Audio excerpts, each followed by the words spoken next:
waaw salaamaaleykum maa ngi leen di nuyu yéen waa gis-gis. waaw man wax dëgg yàlla dama dund loo xam ni dafa metti torop ci sama diggante ak sama jabar ak sama xarit. dafa am sama benn xarit boo xam ni man ak moom mën naa ni sax daanaka ay seex lañu woon. ñoo màggandoo fowandoo dañ daan bokk sax benn lal bu ñuy tëdd. 3 at ci ginnaaw ci laa takkoon sama jabar. ma jëloon lépp teg ko ci ay loxoom ndax qualité ku ma amoon ci moom ak confiance.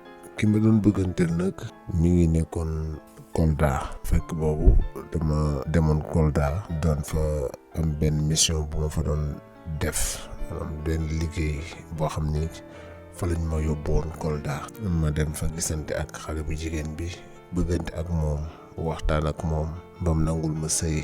bi ma ñibbisee Dakar ma wax ko waaw moo kontaan ci lool. ma jël lépp teg ko ci loxoom. waaye daal biñ ko takkee ba pare ba mu sëy si fekk defar naa sama kër ba pare. sama xarit boobu daal liggéey nag sama jabar ci boppam ba lu muy def ak fu mu mën a nekk xelam day nekk ci kooku. ndekete man ak sama xarit bi sax léeg-léeg dañuy ànd dem liggéey léeg-léeg man mu booy dafa am fu may dem te ñëw. ndekete yoo sama kër lay dem ci sama jabar nekk ci ak moom. te teewut sama ànd ak moom man dama ko jàpp mu gën a sincère gën a dëggu. parce que mësuma xalaat ni sax xelam lu mel noonu mi ngi traversé mësuma koo xalaat.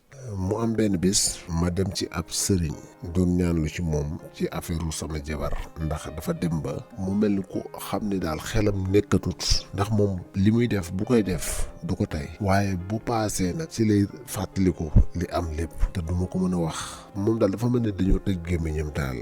léegi yooyu noonu yëpp indil ko ay problème yu dul jeex lekk sax nangootu koo def. ma dem ci benn sëriñ ñu tegtal ma ko ma dem fa di wut ay ñaan ci moom. bi mu demee daal mu xoolal ma ay affaire am ni ma daal sa jabar ji dañ koo man dafa am koo xam ni am na liggéey bu mu def ci moom boo xam ni moo koy jaxase fu mu toll. te ki ko def ku la jege la yaa ngi koy gis bés bu set. ma ne ko sëriñ bi ak lu mën a daal sama jabar ak kooku ko mën a def wax ma ko ma xam ko ku mën a doon wax ma ko mu xool ba génneel ma tur wi ci boppam la ma génneel ni ma diw sàngam mii dafa liggéey sa jabar liggéey bi mu ko liggéey moo tax muy tàqalikoo ak sagom muy nekk ak moom. bi ma ko waxee man xamatuma man fan laa nekk ci àddina sama àddina bi yëpp jaxasoo xaw ma fan laa jëm xaw ma lan laay wax. bi may jógee foofu sax man tàgguwuma sax sëñ bi ni ko maa ngi dem. bi ma génnee xaw ma fan laay jëm. may dox di dox ba mu yàgg ma toog moom ci boppam moo woo ma moom sama xarit bi woo ma yow foo nekk. parce que depuis ci suba ba léegi gisuñu la.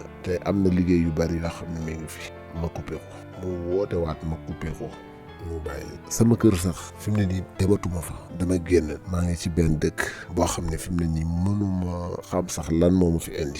5 fan laa fi am ci tey bëggatuma dégg kenn xamatuma lan laay def fi mu ne nii nag naka laa war a def man mooy sama problème naka laa war a def moo tax biñ ma boolee ak gis-gis ma ne dinaa fa wax man li may dund lii sama problème. waaye jamono ji daal man lii laay dund bëgg ku ma xelal tamit ma xam man nan laa war a def.